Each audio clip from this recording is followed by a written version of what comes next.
Materi berikutnya yaitu lokasi lokasi bank. Yang pertama yaitu ada kantor bank. Jadi dalam suatu bank eh, terdapat berbagai jenis tingkatan kantor bank. Jenis tingkatan ini ditunjukkan dari volume kegiatan, kelengkapan jasa yang ditawarkan, wewenang mengambil keputusan, serta jangkauan wilayah operasinya.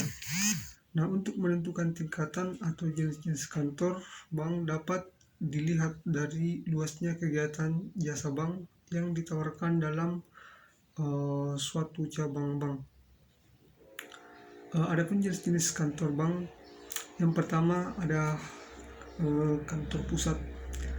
Kantor pusat ini merupakan kantor di mana semua kegiatan perencanaan sampai kepada pengawasan terdapat di kantor ini, di mana setiap bank memiliki suatu kantor pusat atau juga kantor pusat sebagai kantor induk dari bank. Yang kedua, kantor wilayah. Nah, kantor wilayah ini biasanya berdiri di ibu kota provinsi, di mana tugas kantor wilayah adalah untuk melakukan koordinasi dengan kantor-kantor cabang yang berada dalam wilayah binaannya. Yang ketiga ada kantor cabang penuh atau utama.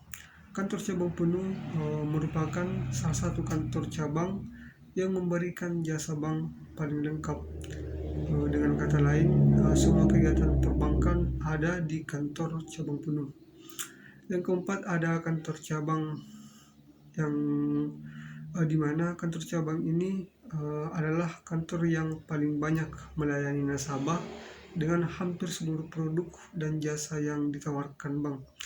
Yang kelima ada kantor cabang pembantu, di mana kantor cabang pembantu ini merupakan kantor cabang yang berada di bawah kantor cabang dan kegiatan jasa bank yang dilayani hanya sebagian dari kegiatan kantor cabang.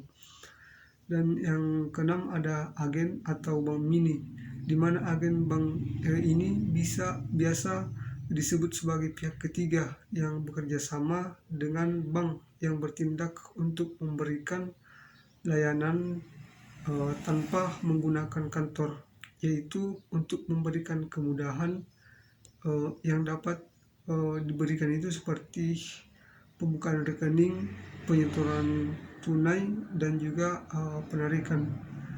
Selanjutnya pertimbangan penentuan lokasi. Nah, dalam penentuan lokasi ini juga sangat penting, yaitu guna mendukung strategi pemasaran produk. Dalam hal ini, bagaimana menempatkan kantor di tempat-tempat yang strategis di tiap wilayah. Nah, adapun hal-hal yang perlu diperhatikan dalam penentuan lokasi suatu bank, yaitu yang pertama dilihat dari dekat dengan pasar, yaitu hal ini dapat dilakukan apabila target pasar yang ingin diraih adalah para pedagang pasar tersebut, agar dapat mempermudah proses transaksi bisnis. Dan yang kedua ada dekat dengan perumahan atau selanjutnya yaitu pertimbangan penentuan lokasi. Nah, dalam penentuan lokasi ini sangat penting juga, yaitu guna mendukung strategi pemasaran produk. Dalam hal ini, bagaimana menempatkan kantor di tempat-tempat yang strategis di tiap wilayah. Nah, adapun hal-hal yang perlu diperhatikan dalam pemilihan dan penentuan lokasi suatu bank, yaitu yang pertama dekat dengan pasar. Nah, hal ini dapat dilakukan apabila target pasar yang ingin diraih adalah para pedagang pasar tersebut, agar dapat mempermudah proses transaksi bisnis mereka. Dan yang kedua dekat dengan perumahan atau lingkungan masyarakat. Nah, hal ini sebagai upaya mendekatkan diri bank kepada masyarakat, sehingga tidak perlu kesulitan untuk mencari kantor cabang bank yang jauh apabila ingin melakukan transaksi. Yang ketiga, dekat dengan kawasan industri.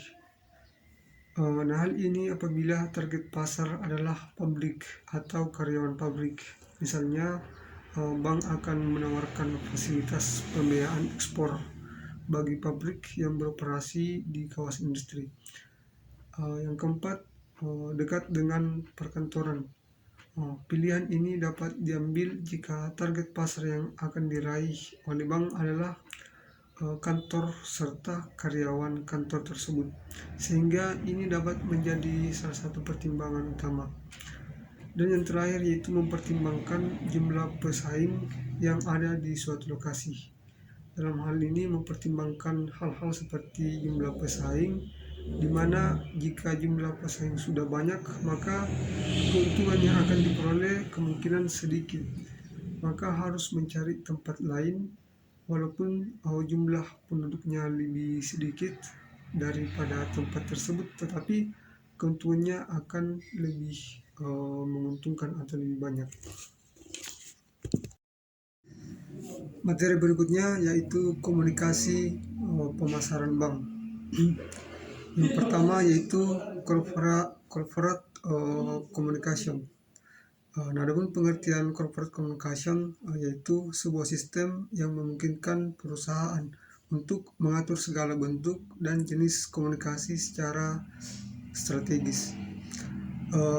Corporate communication juga bisa diartikan sebagai aktivitas menyampaikan informasi atau pesan dari pengiriman pesan atau komunikator ke penerima pesan atau komunikan pada sebuah perusahaan. Selanjutnya yaitu proses komunikasi. Komunikasi ini memegang peranan yang sangat penting bagi pemasaran. Untuk itu, pemasaran perlu memahami betul proses komunikasi tersebut, karena tanpa adanya proses pengomunikasian, perusahaan, konsumen maupun masyarakat secara keseluruhan tidak akan mempengaruhi keberadaan produk yang diinformasikan. Selanjutnya yaitu komponen komunikasi. Yang pertama ada Selanjutnya yaitu ada komponen komunikasi. Yang pertama, membuat deskripsi bisnis. Deskripsi bisnis ini bertujuan untuk menjelaskan secara singkat apa bidang usaha yang akan dijalankan. Dan yang kedua, desain pengembangan, yaitu rencana pesaing dan pengembangan yang diperlukan untuk menunjukkan tahap perencanaan produk dan pengembangan dalam konteks produksi dan penjualan. Yang ketiga, melakukan strategi pemasaran, di mana strategi pemasaran yang akan dijalankan haruslah merupakan hasil analisa pasar yang telah dilakukan dengan cermat. Dan yang keempat, rencana operasional dan manajemen, di mana rencana operasional dan manajemen ini dibuat untuk menjelaskan bagaimana usaha akan berjalan dan berkelanjutan untuk kemajuan perusahaan.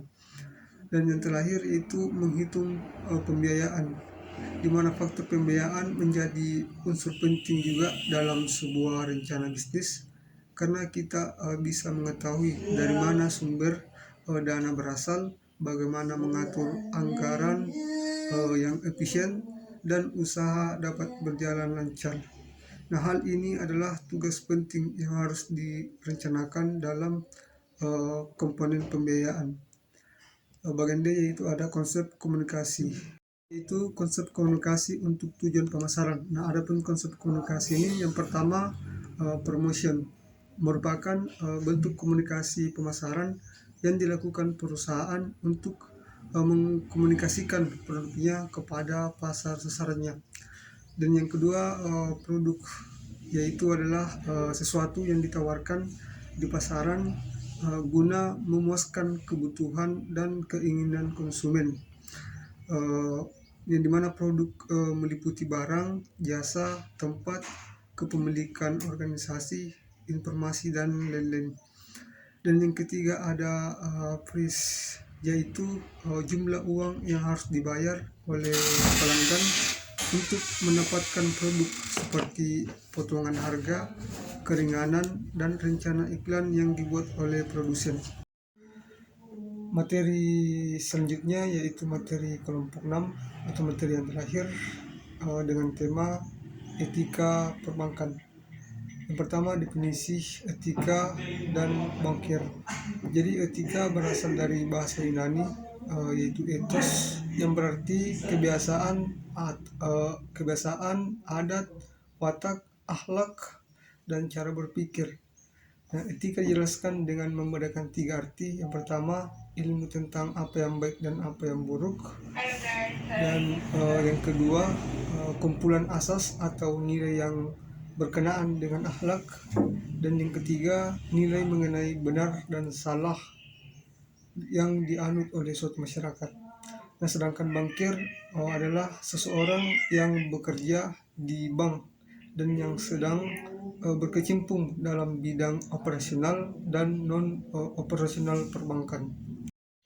Selanjutnya, etika pelayanan banking. Etika pelayanan ini juga penting karena perlu ada ketentuan yang mengaturnya, di mana agar pelayanan yang diberikan benar-benar sempurna dan juga menyenangkan. Nah, adapun ketentuan etika yang diatur secara umum, yang pertama, sikap dan perilaku.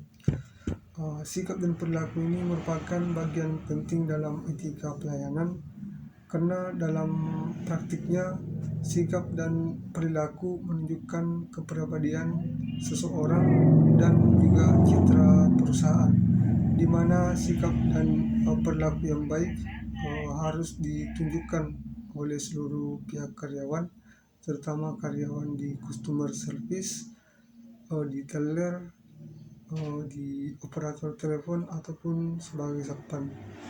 Nah, yang kedua, penampilan. Penampilan di sini adalah bagaimana cara berpakaian dan berperilaku karyawan dalam melayani nasabah, di mana penampilan ini dilihat baik dari segi penampilan fisik maupun non-fisik, seperti berpakaian rapi, bersih, sopan, dan lain sebagainya.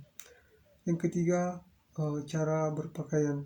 Cara berpakaian ini di mana cara kita mengenakan pakaian baik dari segi warna, model, maupun aksesoris yang dikenakan. Contohnya seperti warna baju yang dikenakan, dan juga keserasian antara celana dan baju, dan cara mengenakan pakaian, dan lain-lain. Dan etika yang keempat itu cara berbicara, di mana cara berbicara ini juga adalah cara kita membuat suasana pembicaraan dengan nasabah sehingga nasabah akan merasa senang dan nyaman. Adapun etika berbicara yang diatur dalam perusahaan yaitu seperti contohnya mendengarkan atau memperhatikan nasabah yang berbicara, dan juga tidak memotong pembicaraan, yang juga pada saat nasabah berbicara jangan bersikap kasar dan tidak berprasangka buruk dan lain sebagainya. Dan etika yang kelima yaitu gerak-gerik. Nah, gerak-gerik ini juga adalah pergerakan seluruh anggota badan dalam melayani nasabah, di mana gerak-gerik seseorang karyawan ini dilihat yaitu dari mimik wajah, gerakan anggota tubuh, gerakan kepala, dan juga cara berjalan. Nah, selanjutnya adapun larangan dalam etika pelayanan. Yang pertama, dilarang berpakaian sembarangan. Yang kedua, dilarang melayani nasabah atau tamu sambil makan. Yang ketiga, dilarang melayani nasabah atau tamu sambil mengobrol atau berbicara. Yang keempat, dilarang berdebat. Dan yang kelima, dilarang menampakkan wajah yang tidak menyenangkan. Dan juga dilarang meninggalkan nasabah jika sedang melayani.